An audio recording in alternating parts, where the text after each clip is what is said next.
The minority Sikh community in Afghanistan continues to remain a soft target for terrorist attacks.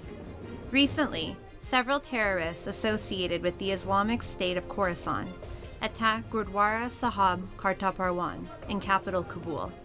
At least 2 people were killed in what is the latest in a line of targeted attacks on minorities in Islamic Afghanistan. An explosive-laden vehicle detonated just a few meters away from the temple gates. Had it passed the barrier, the damage and casualties would have been exponentially greater. Recounting the horrific details, an eyewitness said he saw intense fighting between the two sides that continued outside and inside the Gurdwara. بعد 6 و 15 دقیقه بود که صدای فایر شد. با این نگاه کردیم که چوکیدار درمسال زده بودن که تو مرمی در قلبش خورده. زخمی افتیده بود. ما طالبا زوج فایر کردن سر دست بود. دوستا سر زوا فایر کردن و داخل شدن. 1 نفر بود و داخل درمسال شد. اگه داخل درمسال که شد پسان یا فایرکان یا فیکس 2 ساعت بعد محتربا اینجا انفجار کرد.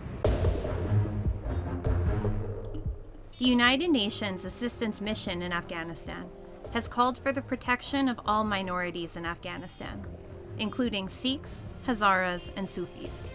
The Taliban, which rose to power in August of 2021, claimed to have secured the country, but repeated terrorist attacks not only contradict those claims, but also give weight to the international community's concerns of a potential risk of militancy resurgence.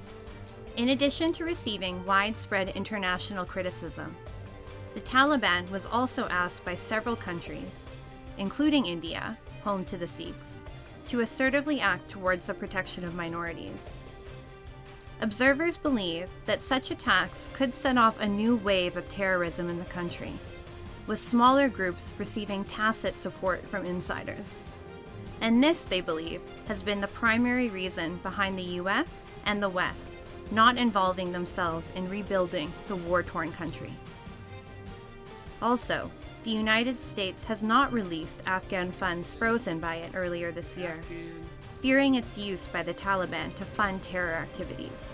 Despite the recent attacks, some of which claimed by the Islamic State militant group, the Taliban, however, say that they can still fight all forms of attacks on its sovereignty and its people. The international community does not think so. Taliban is not in a position to provide security to minorities, number one. Number two, I would say that this hatred for non-Muslims exists, and ability of these groups to carry out or kill non-Muslims with impunity exists. Prior to the Taliban's takeover last year, Hindus and Sikhs in Afghanistan numbered only approximately 600. Reports indicate that that number has dramatically decreased. Those remaining have been the subject of targeted attacks, predominantly by Sunni radical groups. The targeted attacks have driven Sikhs and Hindus out of the country, especially those with the economic and social resources to relocate. The situation continues to get grimmer by the day, and with no light appearing at the end of the tunnel, one can only hope against hope that things change one day and humanity prevails.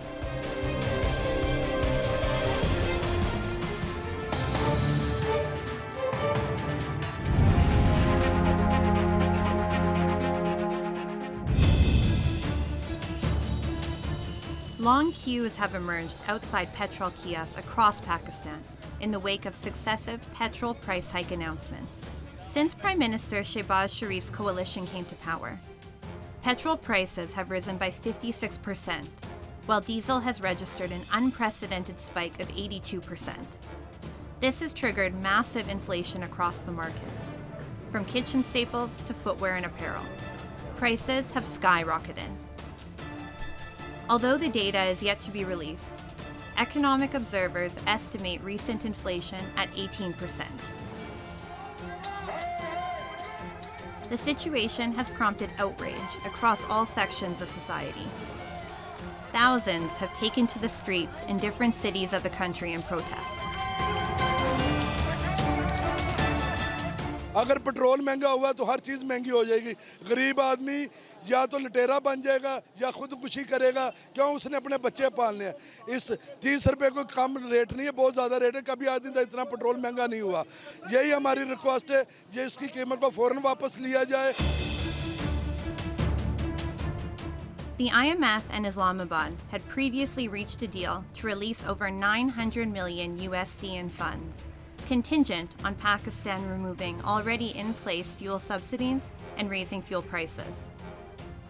The funds would come from a $6 billion relief package agreed upon between Pakistan and the IMF in 2019. Ousted Prime Minister Imran Khan had announced fuel and electricity subsidies in his last days in power, as the country faced double-digit inflation. A move the IMF said deviated from the terms of the 2019 deal.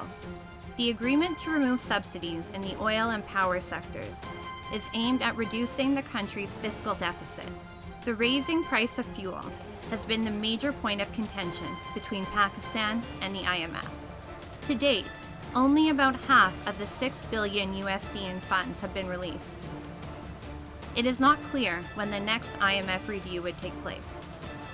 Meanwhile, observers monitoring the country's economy say the government's decision to raise prices all of a sudden and at one go has contributed to mounting hardships on Pakistan citizens. Oil price increase makes common man life miserable. It also stifles the growth of the economy and it put impact on demand and supply. It not only impact demand and supply, but it also create a lot of troubles for a common man. Pakistan is at risk of becoming a state in default, which could plunge into an unprecedented economic crisis. International observers caution, time and time again, that Pakistan was treading on thin ice when it chose the path of subsidies and populism, rather than enacting measures to protect its economy.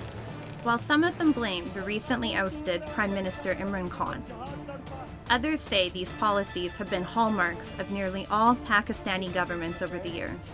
Pakistan today is rapidly descending down the economic ladder.